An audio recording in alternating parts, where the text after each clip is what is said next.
परमेश्वरासोबत असणार. हालेलुया. रोमकरास पत्र 8:31 एकदा वाचून दाखवा यांना. देव जर आपल्या सोबत आहे, जर आपण देवाला भाकर म्हणून खातोय, तर आपल्याला काहीही कुठलीही परिस्थिती देवापासून दूर घेऊन जाऊ शकत या नाही. गोष्टीवर आपण काय म्हणावे? देव आपणास अनुकूल असल्यावर आपल्याला प्रतिकूल कोण असणार? हो, पुढे वाचा. ज्याने आपल्या पुत्रास राखून न ठेवता आपल्या सर्वांकरता त्यास दिले, यस तो त्यासहित आपल्याला सर्व काही कसे देणार नाही? यस देवाच्या निवडलेल्या लोकांवर दोषारोप कोण ठेवील? यस नीतिमान ठरवणारा देव ठेवील काय? यस दंडात्मक करणारा कोण? यस जो मेला इतकेच नाही तर मेल्यातून उठवला गेला, यस जो देवाच्या उजवीकडे आहे आणि आपल्यासाठी विनंती करतो, यस असा जो ख्रिस्त येशू तो करील काय? ख्रिस्ताच्या प्रीतीपासून आपल्याला कोण विभक्त करील? ख्रिस्ताच्या प्रीतीपासून. आता जर आपण येशूला भाकर म्हणून खातोय, तर भाकरीपासून या येशूपासून आपल्याला कोण वेगळं करेल? वाचा.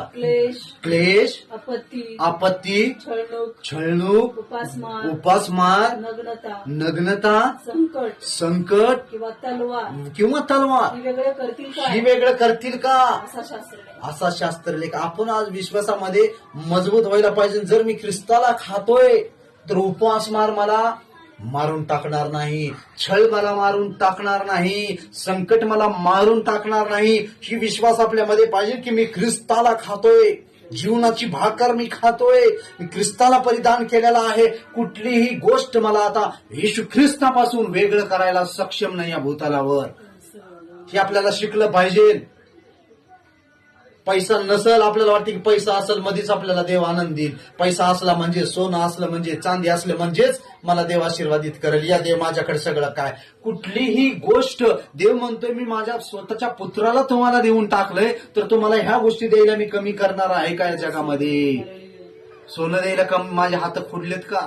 चांदी द्यायला माझे हात खुडलेत का? तुम्हाला भाकर द्यायला माझे हात खुडलेत का? 5 भाकरी 2 मासे 5,000 खाऊ शकतात, तर तुम्ही कसं खाऊ शकणार नाही? हालेलुया. कधी कधी आपल्यामध्ये एकच उणीव आहे, म्हणा उणीव आहे, विश्वासाची उणीव आहे. प्रभू एवढा सामर्थ्यशाली आहे, तो रोगाचा अंथरूण बदलून टाकणारा परमेश्वर आहे, गरिबीचा अंथरूण बदलणारा परमेश्वर आहे, संकटाचा अंथरूण बदलणारा परमेश्वर आहे. आपल्याला हे शिकलं पाहिजे. उणीव काढून टाका. म्हणून परमेश्वर म्हणतो की अजून आपण प्रत्येक लोक सुद्धा, विश्वासू सुद्धा आणि सेवक लोक सुद्धा यिर्मया 10:21-23 उणीव मध्ये भासलेत, बहकलेत. सेवक लोक सुद्धा, विश्वासू लोक सुद्धा बहकलेत. आपण खातो.